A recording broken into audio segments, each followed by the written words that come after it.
Okay, Shannon, we're going live. Okay. Sounds good. We are live. And I'm going to let the intro run for a couple minutes for people to come in.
Sally, donde dice live. Ajá, dice que hay tres. Okay. Good afternoon, everyone. How are you doing? Thank you for participating. We're going to give everyone about 3 or 4 more minutes to join, and then we're going to start with Ms. O'Neill.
Okay, we're going to start 3 minutes. I'm going to give up until 2 minutes. At 12:05, we're going to start.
Good afternoon. Welcome to the 12th edition of the Panama Interview Series, where we discuss topics regarding foreign direct investment in Latin America and the Caribbean. Thank you to each of you that is in attendance. We are streaming live from the capital city of the Republic of Panama. The Panama Interview Series is produced by BICO Legal and Compliance Consulting, LLC, a Miami domiciled limited liability corporation with offices in downtown Miami and Panama City, Panama. We provide international, commercial, and transactional legal and regulatory compliance advice and related services to manufacturers and brand owners that seek to boost profit and hedge domestic risk through international distribution in the USA and in Latin America and the Caribbean. Today's edition of the Panama Interview Series is provided in affiliation with YK Law, LLP. YK Law is a United States law firm operating with offices in New York City, Los Angeles, Irvine, San Francisco, Dallas, Miami, Florida, and most recently in Panama City, Panama. My name is Anthony Robinson. I am the managing member of BICO Legal and Compliance Consulting and of counsel with YK Law, and I head YK Law's Latin American and Caribbean practice. In this edition of the Panama Interview Series, we will discuss the impact that climate change and the current global supply chain disruptions will have on the post-COVID economic recovery of Latin America and the Caribbean. To that end, we are honored to have Shannon K. O'Neill as our guest today. Ms. O'Neill is the Vice President, Deputy Director of Studies, and Nelson and David Rockefeller Senior Fellow for Latin America Studies at the Council on Foreign Relations. She is an expert on Latin America, global trade, U.S.-Mexico relations, corruption, democracy, and immigration.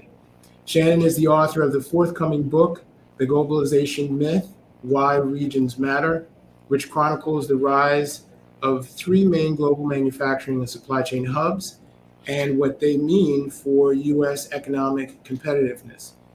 We have a number of topics to cover today, so we are going to hold Q&A until the end. Let's jump in. Shannon, how are you doing? I'm good. Hello from New York City. Look forward to joining you in Panama in about a week. That's right. You're going to be down here for the Bloomberg Gateway series. Very good. And that's going to be streaming live from Panama the 18th and the 19th of May. Exactly. Next Wednesday and Thursday. Okay. So, and I speak on the first panel. So if you want to hear more of what I have to say, you can tune in there. And what's going to be your area there for the series? Is it going to be supply chains? The first panel we're going to talk a lot about with my other fellow panelists. We're going to talk about what all the changes have meant for Latin America. So whether it's the Ukraine or U.S.-China relations or climate change, all these big changes and what it means. Well, we're looking forward to following you there, and it's really an honor to have you here with us today. Congratulations on your new book. Yep. And I understand it's scheduled to come out in October. Is that correct? It is indeed, yes. Okay, and we are looking forward to getting a copy. So tell us about the globalization myth and why you authored the book. I started looking into some of these issues almost 5 years ago, and I was doing a CFR, the Council on Foreign Relations, where I work. We do these task forces where we take on big global issues, and one that we were taking on at the time was North America and what one should think about North America and what it means for the United States. And the book came out of when I was looking at lots of the economic data. I was looking at trade and foreign direct investment and bank loans and royalties and patents and the movement of people and ideas. As I was looking at these figures, I saw that yes, indeed, North America was integrated in about 45% of trade and all of these things goes between the three countries of Mexico, the United States, and Canada. But I also saw that when you look more broadly around the world, that both Asia and Europe were more integrated than North America. And so, we see discrepancies there. And then when you look at Latin America, it is much less integrated. When you look at all this economic data, only about 25% of the trade goes between Latin American nations rather than with nations elsewhere in the world. So I saw this as a real puzzle, that you have very different levels of integration or regionalization, and wanted to dive more into it. And so that's where the idea of the book first came from. And when did you start the project? How long did it take you to? It took me about 4 or 5 years. And I remember when I first started talking with people about it, I told them, I want to look at the history of supply chains and how they were built up. And of course, back then in, the 2017, 2018, nobody cared about supply chains. And so really they weren't so excited about it, I have to say. Now people are a little bit more interested, right? We all know what a supply chain is and when it doesn't work. So it has been an interesting journey. Right. Well, in the fourth quarter of last year, we saw the images on the covers of national periodicals of packed and backlogged U.S. ports and empty U.S. store shelves that were emblematic of the consequences of the global supply chain disruptions that we were experiencing at the time. While COVID-19 clearly was a proximate cause of the supply chain disruptions, experts instruct that the root cause of the disruptions were long-standing structural vulnerabilities in modern supply chains. So I have two questions in that regard. What were the root causes of the supply chain disruptions in 2021? And what is the current state of global supply chains now? So I'd say when you had sort of three big hits to supply chains in 2020, 2021, right, with COVID and with all the ramifications. So one was on physical supply, right? We saw cities shut down, we saw airports close, we saw ports become much more difficult to get in and out as COVID protocols happened, as people got sick and the like. So one was just moving things, the supply changed with COVID restrictions. The second thing we saw, and particularly as you get into 2021, is we saw demand change. So you not only have a supply shock, you have a demand shock. And especially, in the United States, but in many places around the world, people started buying different things, right? They stopped buying, suitcases and business clothes, and they started buying computers and loungewear. And they also bought a lot more of things because they were no longer going out to restaurants or traveling. And so they had more money, and especially in the US, where you had a big stimulus package, they had more money to spend on physical goods. And so if you look at 2021, US consumers bought almost $1 trillion more of physical goods than they had in 2020. So there was a huge demand.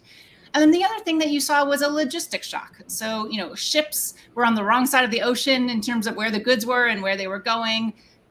Airplanes, which carry about 50% of the value of goods around the world, many of them were grounded because passengers weren't flying. So you saw a real shift. So there's three different big shocks that happened. And we all know the challenges. We know the shelves that were empty, or the things that we couldn't get, the furniture you ordered that didn't show up for 8 or 10 months. But overall, I have to say, I actually think global supply chains held up pretty well, given you had a supply shock, a demand shock, and a logistics shock.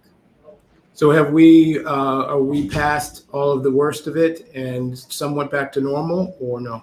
Well, as we all know, we're not, right? So, or as you read the news, we're not. You see Right. today, workers in Shanghai and Beijing and many other, Chinese cities are now in their own lockdown. So you're not seeing factories running in lots of places in China. One estimate I saw, almost 40% of China's GDP is under some sort of partial or full lockdown.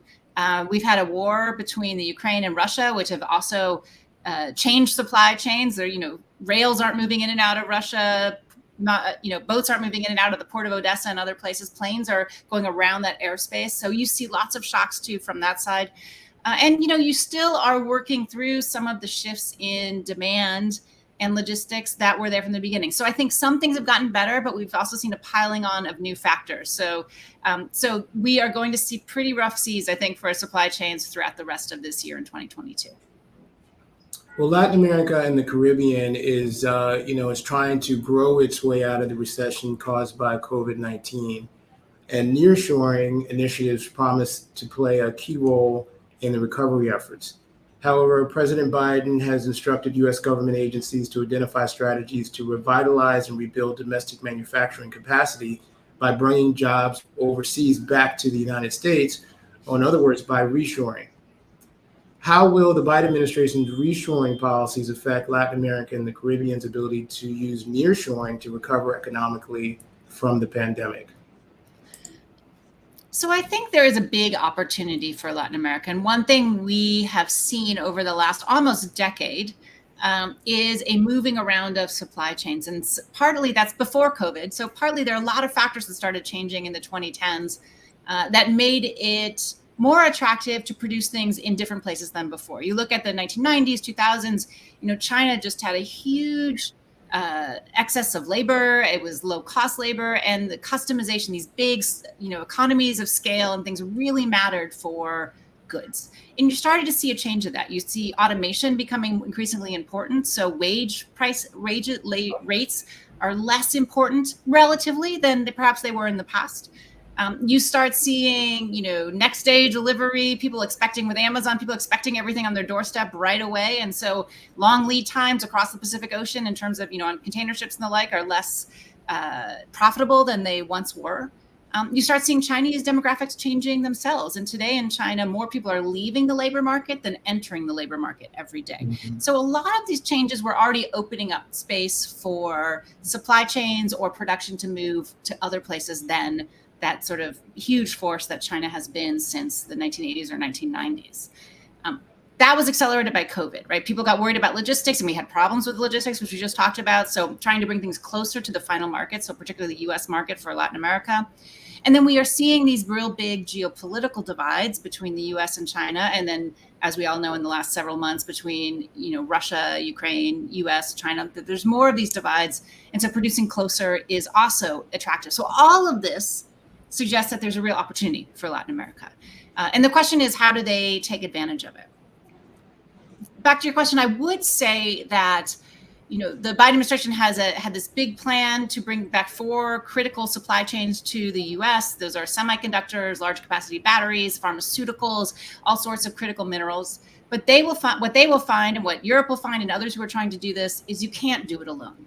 You can't bring everything back to your own country. And if your whole reason for bringing things closer is resilience and replication and being able to make sure your supply chains are up and functioning, bringing everything back to one geographic concentration won't give you that. You need some diversification. And so the benefit for Latin America is they are in this Goldilocks middle. They're not too close that you have, geographic concentration that leaves you vulnerable, but you're not too far away that you have the challenges that we've seen over the last couple of years in terms of logistics and the like. So there is a place for Latin America, a huge opportunity that they could take advantage of. Okay.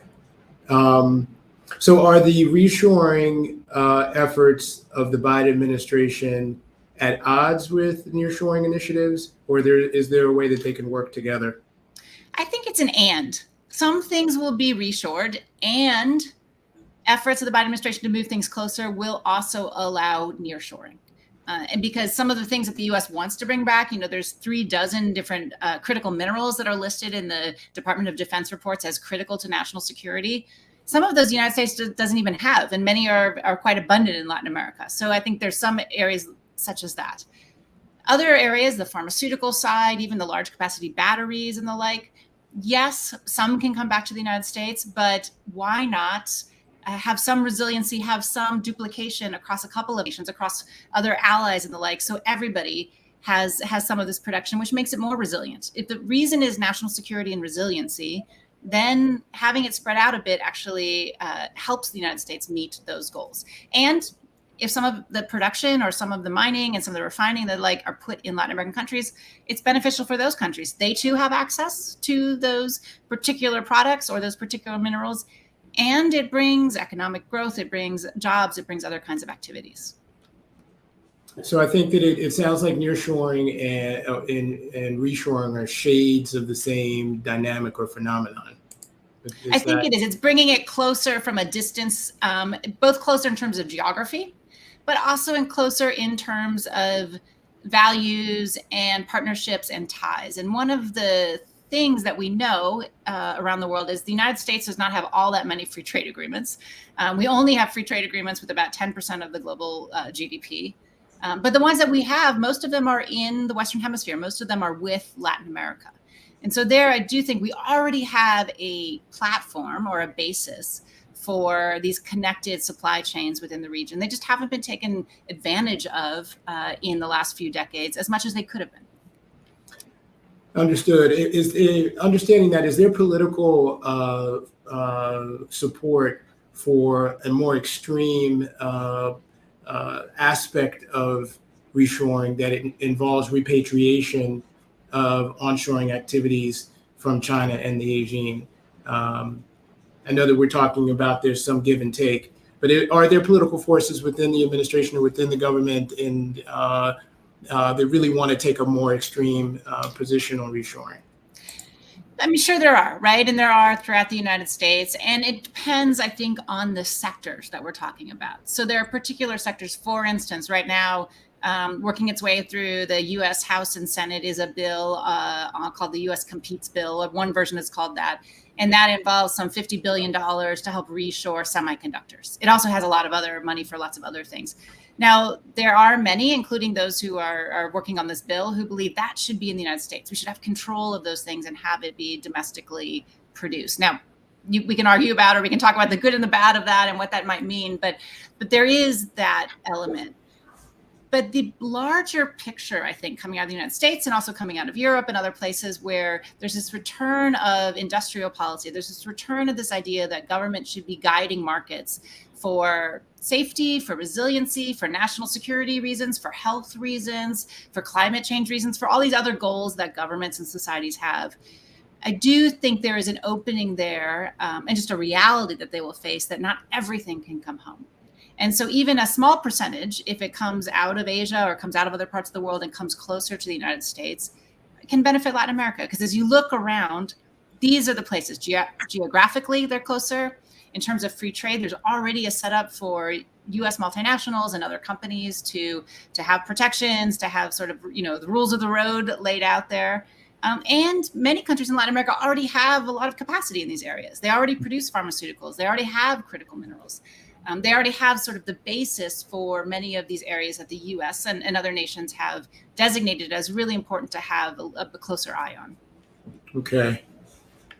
Well, Richard Feinberg, the emeritus professor at the School of Global Policy and Strategy at the University of California, San Diego, argues in his paper that's entitled "Widening the Aperture, Nearshoring and Our Near Abroad," that we are experiencing a multi-generational opportunity to seize the moment to create a greater Caribbean community, as he calls it, wherein the Biden administration's domestic economic plans would be extended to include the Caribbean islands, Central America, Mexico, Colombia, and eventually Venezuela, in order to build resiliency, redundancy, and rapid supply responses into a U.S.-centric supply chain system. Do you agree with Professor Feinberg that the political and economic and social stars have aligned to create an opportunity for a fundamental change in the relationship between the United States and the greater Caribbean community? I do see, Richard and I have talked about this, and I think there is a huge opportunity right now. Along the lines of what we've been talking about. The U.S. does have relationships. It has the CAFTA-DR trade agreement, so there's a basis there. It has relationships with CARICOM in various ways.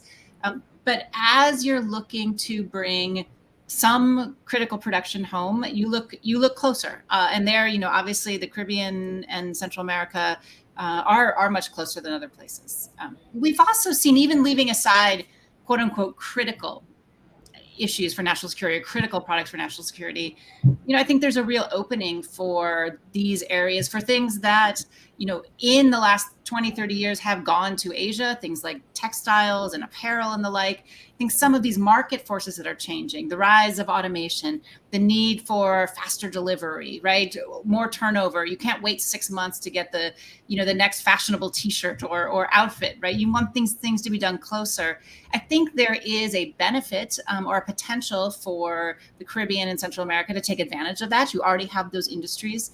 You already have ties with the United States, and it can benefit the United States as well, because we do know in global trade that when things are produced in nearby countries, for instance, if apparel is made in Panama or in other countries in Central America, the inputs are more likely to come from the United States or from other countries nearby than they are from far away. So when apparel is made in Asia, all the fabrics and the stitching and the threads are all pretty much made in Asia and then shipped around the world.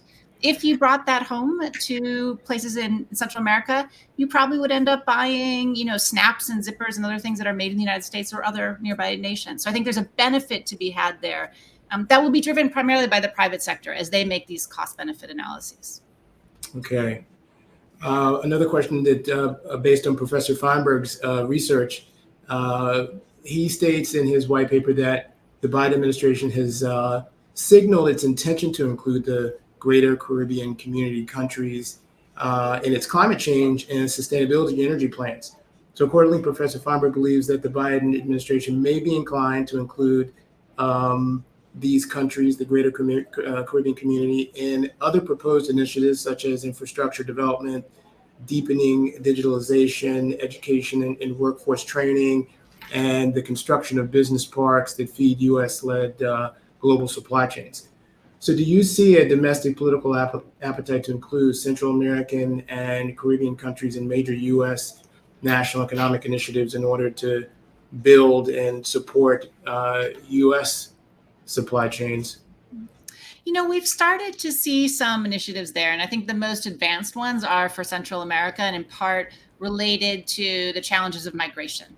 So if you look at some of the plans that Vice President Kamala Harris has been guiding, or others in Congress have put forward to help with root causes addressing migration, particularly from Honduras, El Salvador, and Guatemala, you do see some of these issues with supply chains. And in fact, they've been working with a lot of multinationals in these countries, you know, the Walmarts and others, to help build out local supply chains, to provide more jobs and opportunities there that can anchor people and ground people there, and frankly, give them more opportunities to stay than to feel like they have to leave. So I do think there is an appetite here, and there's some movement already happening here. And then we're also seeing some movement too, I would say, in the US in supporting multilateral efforts in these areas. So whether it's the Inter-American Development Bank or the World Bank or others, you know, there is a climate change element to a lot of the grants and or the loans that are being proposed and working their way through. And there, I do think the Caribbean and Central America are going to be a big part of that, because obviously, especially all of these nations, but Caribbean nations really are at the forefront of the effects of climate change. Unfortunately, in the Western Hemisphere, they're going to be hit the hardest by this. Yeah. Now, what are the policies that the Central American and Caribbean countries need to think about enacting in order to increase the likelihood that President Biden or other future administrations will include them in U.S. national economic initiatives? So there are lots. There's lots the United States needs to do ourselves too. So it's not just one way there. But, you know, I would say for a difference between the United States and, say, China is that the business that comes and goes around the world in the United States is the private sector. When you look at China, most of the organizations that go abroad are state-owned enterprises. So there's much more political direction. You know, Biden can't tell US companies to go anywhere, right? This is something that the markets have to decide. But to make countries more attractive to entice that business, the US government, local governments can enact policies, they can encourage business to come down, they can help build the infrastructure that these kinds of companies will need.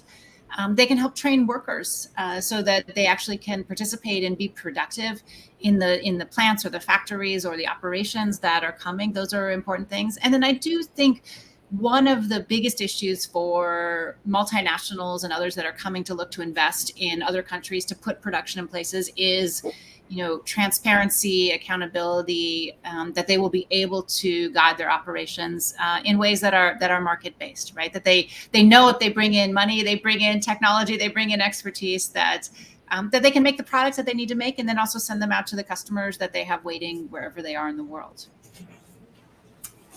Good segue to this question, which is, what is the evidence that you have seen in your studies and research that the Latin American and Caribbean region is capable of attracting companies, and that companies are disposed to move to the region?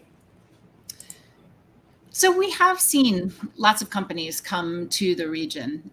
You know, we see some places have obviously attracted much more foreign direct investment than others. You know, Mexico has been one of the places that's contracted a huge amount of foreign direct investment and really advanced manufacturing. So we've seen we have a track record there. We've seen a track record. You do too see a track record in Central America and Dominican Republic and others, particularly in the apparel industry and textile industry, where there is a strong base. Some nations too have attracted significant amount of investment in back offices and services for all kinds of call centers, as well as other things like Intel has back offices and the like. So I do think there is a real diversified base that Latin America has seen. But it is shallow. it's not as deep and as expansive as it could be. And so I think that is, as you look at this next 5 to 10 years, this is a moment when, for lots of reasons, and whether they're good or bad reasons, that's a different discussion, but for lots of reasons, global supply chains are doing a once in a generation shift. There's a fluidity to where companies are operating. And there's an inclination, at least among some, to duplicate their supply chain. So it's not just one that's global, and also bring some to various regions, and particularly regions serving the US market, which is still the biggest commercial and consumer market in the world.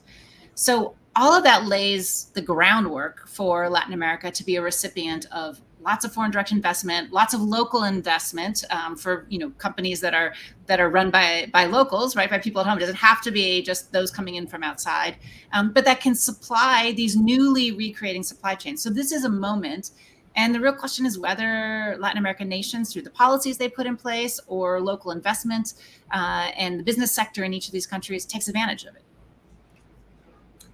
Well, in speaking of the Republic of Panama, the effectiveness of Panama's incentive programs, its free trade zones, and other efforts to attract FDI certainly could be the subject of a webinar in and of themselves. But the take-home point is that the Panamanian government has been, for many years, taking aggressive measures to attract FDI in conjunction with the private sector. And therefore, the Republic of Panama has much to offer multinational companies seeking to nearshore. Given these programs and the history of economic and cultural ties between the U.S. and Panama, what do you see as the obstacles, if any, to Panama being the leading nearshoring destination in Latin America and the Caribbean? So Panama, as you say, has lots of advantages. It has has a long history with the United States. It has an incredibly sophisticated logistical systems and base there, obviously centered around the canal that has grown up. It has no currency challenges in terms of people worried about devaluations or the like. I would think one of the challenges for Panama is just the labor. Do you have enough workers? If someone's going to come in and bring, especially something that asks for a lot of positions, has a lot of jobs that is on offer, do you have enough people that they can find those people? So I think and I know the Panamanian government has worked with companies in the past, but I do think that openness of, if people are looking to come, yes, they need a physical place for their business. Yes, they need physical infrastructure and connections and the like, but they also need the human capital. And how do you make sure to develop the human capital so that, that particular cities or the country is attractive? And as I look at the next decade, all those other things are going to matter, the logistics and the infrastructure and the like, but I do think the race for human talent, for people who have the skills to work in a very changing workplace, frankly, even if you're producing manufactured goods, you need very different people than you needed 10 years ago in terms of the skills they have. And I think that is where lots of governments should be thinking, is how do you create the workforce of the future that these companies are looking for? Very important insights. Ernst & Young has analyzed the dynamics of globalization 2.0, which encompasses the concept of omni-shore manufacturing, which is distinct from reshoring or backshoring or nearshoring or onshoring or offshoring. In that omni-shore manufacturing activities apply several of the former supply chain designs or strategies simultaneously. And so the question is, decoupling from existing offshore operations is not cost-free for manufacturers who have already invested heavily in other regions of the world, in the Asian and China. Is omnishoring more realistic or practical than pure nearshoring or reshoring strategies? I mean, I think that's a good point. We have all these different names, and some of them are repetitive, but they do show different processes underway. There will be some areas that governments, the US government or European governments or China or others, will decide are vital to be done in a place where they have more public control. And those you may see reshoring or nearshoring, where they really do pull physical assets out of places or leave them and move production to another place. And, we've seen this, for instance, in areas where the US has put on export controls, where you can no longer send particular products between the United States and China. So there, I think you will see those things. But talk about more normal products, right? That aren't these high tech, they're not semiconductors, or they're not particular intellectual property based things, or used by militaries, dual use kinds of products. There, I think what you will probably see is people and companies. When you talk about people, you're really talking about companies and their boards and their managers. You've already made investments. You want to make sure you don't lose. You get as much profit out of that investment as you can. But as you think about the next dollar that you're going to invest, as you think about expanding into different markets, do you leave them where they were, or do you think about putting them somewhere else? And I think that is maybe this omnishoring. The idea there is, it's not that you abandon existing resources, but as we all know, companies evolve, production ways of producing things evolves. And as you do that, where's your next dollar going to be invested? And that, I think, is where Latin America, and frankly, all countries around the world, are competing for, but where Latin America should think about. It's not that you're asking companies to leave other parts of the world and just come to Latin America, but as they think about the next place they're going to invest, as they think about putting another manufacturing line in, why not bring that to Latin America, even as you might keep other factories or operations up and running in other places? And that too, I think, fits with this idea that these economies of scale in the past, the sort of labor intensive, low wage cost kind of production, at least in some sectors, is shifting. You have more investment in capital, there's more automation, and the time frame for shipping things around the world matters more than it did before. So that too, I do think companies in general, and from their boardroom, leaving aside some of the other things we're talking about, they are finding that you can be profitable by dividing up those supply chains. And so as they divide up, you're going to look for a geographic footprint in various parts of the world. And so Latin America has an opportunity in that. IDB President Claver Caron has advocated or spoken about reforms that need to take place within the region for Latin America and the Caribbean to be able to take advantage of this opportunity. He's mentioned, reforms in digital economy and support for SMEs, gender equality, and climate change. What are some of the reforms that you see that need to happen in Latin America to be able to take advantage of this opportunity that we have? I mean, I think those are all real issues that Mauricio's laid out. I would say the more overarching one, frankly, is the ease of doing business.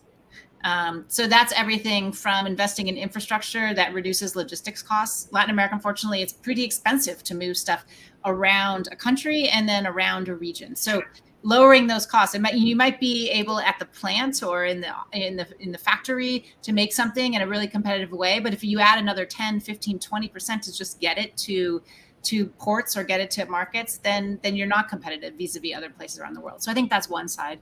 And then the other side is, what energy producers would call above ground risk, right? The political risk. You want to make sure that, in operating, that you have a stable environment, right? You can get your workers in and out of your factory, that those work well, that they're not subject to, threats or extortion or that sort of side, the security side of stuff. But also that the rules of the game don't change for businesses. And so that you have, access to affordable and clean electricity. I think that's the climate change side of things. Companies really care about what kind of energy they're using and are going to more so care about it over the next 20 years. So make sure that it's renewable, that they can access and tap. But also make sure that, when they come in and invest, that they're pretty sure that the lifespan of those operations, they know what they're getting into, and the profits that they calculate when they're doing their sheet on their pros and cons to come into a country, make sure that, down the road, those pros and cons are pretty much the same, right? That they forecasted the costs and benefits as they initially had. And that helps for just not for those companies, but other companies that might come in behind them say, okay, it's worked out pretty well for this particular company, and so others will follow. If I'm not mistaken, there are almost or approximately 30 inter-hemispheric trade agreements in the region in Latin America, in the Caribbean, harmonizing, those agreements with respect to transportation and logistics is a big lift. What are the political and social and economic dynamics that need to happen within the region to make that possible? It is a big lift. And, you look at many of the regional free trade agreements that are in Latin America, and while they have them, many of them have so many exceptions that they're not particularly robust. So you look at Mercosur, for instance, and there are hundreds of exceptions that really, the things that would benefit from freer trade don't benefit from freer trade, right? You see tariffs very low on things that countries don't both produce in terms of those members. And same thing with the Pacific Alliance. It had a lot of effort and momentum, but it's faded in recent years. And a lot of it is political will, right? It is the desire for Latin American countries and their leaders and governments to actually integrate. And, as we look back and, this is when I was writing my book and looking at the histories of regionalization over the last 40 or 50 years, there are always divides, there are always conflicts and the like, but you see from the 1950s to today in Europe, treaty after treaty, slowly bringing the countries of the European Union together and giving things up in order to get other things. You see in Asia, even with the divides in Asia in terms of, languages and past wars where the countries fought each other and all of these things, you see them too come together and really form deep commercial bonds, as well as other global air supply chain bonds that have been to their advantage. In Latin American nations, for whatever reason, there's been a dream since the 1950s of regional integration. We have, I think upwards of 20 different associations that were supposed to bring that together and bring the region together, but you haven't seen that on the commercial side, on the ground, really come together. So that there needs to be some sort of political will. It needs to come from the leadership of the region.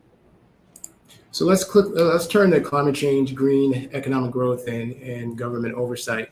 What are the investments in infrastructure, labor training, and other public policy initiatives that are needed to realize the potential of a green economy in Latin America and the Caribbean, to reduce the dependency on fossil fuels and to employ renewable sources of energy? So Latin America starts from a great position, right? It's already one of the greener regions in the world in terms of the existing energy matrices and where it gets a lot of its resources already. It is also a region that has abundant potential for renewables. There's lots of sun, there's lots of wind, there's geothermal, there's other aspects there that they can tap into. And I think, the challenges are twofold. One of the challenges is to make the green transition, even though today, solar energy and wind energy is actually economically competitive with fossil fuel energy in terms of cost per kilowatt and the like. Much of the costs are upfront. So you have to invest all of that money upfront, and then solar energy becomes basically free, but you need to buy the panels. So there's a financing aspect there. And so that is, support from the rest of the world, also, setting up structures so that banks and other financing vehicles can happen in Latin America that allow that investment. So that's one of the challenges. The other challenge is, frankly, political. And while Latin America has all of these advantages and already has a head start on so many regions, many the biggest leaders, in fact, the two biggest economies are moving in the opposite direction. And so you have public policies in Mexico as well as in Brazil that are actually favoring fossil fuels, that are actually allowing, if not encouraging, deforestation. So I think there you really need a change in policy direction if you're going to make this green future happen. And the reason to make the green future happen are a couple. One is stopping climate change, protecting Caribbean islands that, are going to face higher seas and those sorts of things. So the effects of climate change on your own populations as well as the rest of the world. But I would say the other just self-interested nuts and bolts reason to push a green agenda and to push for a cleaner energy matrix is if you want to attract foreign direct investment, if you want to attract big multinational companies. Most of the Fortune 500 companies have already made climate pledges that they're going to be climate neutral in terms of their production within the next 20 to 30 years. And so as they look, as we were talking about this fluidity of supply chains, they're looking where to put their next factory, their next operations. If they think they aren't going to be able to produce with a good amount, at least, of renewable energy, they won't be able to meet the promises they've made to their shareholders, that they've made to governments, to the U.S. Securities and Exchange Commission, the things that they've put in their financial documents. They won't be able to do it in your country. And so they won't be able to come. So there's a direct commercial reason to do it, as well as this larger reason to stop the planet from warming and stop people's lives from being so disrupted. Yeah, that your comment has direct viability to the concept of nearshoring that we just talked about. Yeah, if you don't have green energy to provide, companies won't be able to come. On the topic of the SEC, on April 28th of this year, the SEC charged Vale SA, a Brazilian company, with making false and misleading claims about safety in its ESG disclosures. Vale's actions came to light when the Brumadinho tailing dam collapsed, killing 270 people. Is the Vale case likely to become the first of many of SEC enforcement actions arising out of ESG matters? I think the short answer is yes. I do think we have a more active SEC, much more interest in making sure that companies fulfill what they publicly say they do. We've seen this obviously on financial statements and other things for many years, for decades, but we are seeing a move into the ESG land. And so, there's a note out by the SEC that's open for comment now, but they're trying to put in place actually regulations there that, the pledges you make, the promises you make, that you have to meet them. We're also starting to see it's not just on the environmental side, though I think that's a big part of it. You're going to have disclosures in terms of your risks, in terms of your overall emissions and the like. So tracing your supply chain, that's something that the disclosure side, I think the SEC will get much more actively involved in. But we're also seeing them get more involved on the S&G side, and along with, say, the U.S. Congress, where the U.S. Congress passed a law just last December to ban inputs from Xinjiang because of Uyghurs and because of forced labor. I do think you're going to see more activism on that side of the SEC too, right? So the safety side, the forced labor side, the environmental side. And I will say the SEC is not alone in this. In fact, Europe, many European institutions and regulations are further ahead and being more comprehensive. So as you think about countries in Latin America and companies in Latin America, those that have European footprints, or perhaps, we've lots of direct investment from Europe, those regulations will be just as, if not more stringent, watching more closely what's happening than even the SEC is. The SEC promulgated recently proposed rules on climate-related disclosures that the comment period has been extended to June 17th. So we're still in the midst of that. Do you believe that the climate-related disclosure requirements will survive legal challenges? We'll see. I'll defer to you all. You're the lawyers, but I do think there is a strong push in the United States from the Biden administration and the government, from the NGO community, from civil society, and from activist investors. Right. And so there is a push there, and the, trillion plus in ESG funds that everyone from, BlackRock and Carlyle and others run. So it's not just, particular politicians. It's not just NGOs. It is a larger shift that we're seeing there. So, the sausage is always made through these back and forth, and we'll see what really comes on the other end. But I do think some sort of regulation is in the works, and will be the way, as we look into the future, will be part of the U.S. Regulatory future. Okay. Supply chain visibility is another topic that's based on blockchain. Do you think that will bear out to have be an effective tool to reduce the carbon footprint in future supply chains with more visibility? I do think, whether it's blockchain or whether it's other platforms that allow you to see and calculate your emissions, I do think that's going to happen. It's going to happen perhaps because the SEC and others are going to mandate it. And in fact, Europe is already down this road. You see non-financial directives there that are asking for supply chain tracing and the like. So I think you will see it because of policy. I think you'll also see it because investors are increasingly demanding it. And that's married with, you actually have technologies that allow you to do it that's not quite as expensive. It's still going to cost companies money. It still costs money to collect that data and to process it and the like. But there are many, startups or established companies. There's a lot of different services that I do think are in the works that I've, heard people talking about and beginning to pilot and try. So I think as you look forward 2, 3, 4 years, you will be able to trace that without such a huge cost. And once it becomes affordable, then I think everyone will have to do it one way or another. So let's get a question in from Scott Sigman. Scott asked, China's ramp up was starkly propelled from accession to the WTO and the transition from British to China authority into Hong Kong. The transition was less advanced in the 1980s and the 1990s.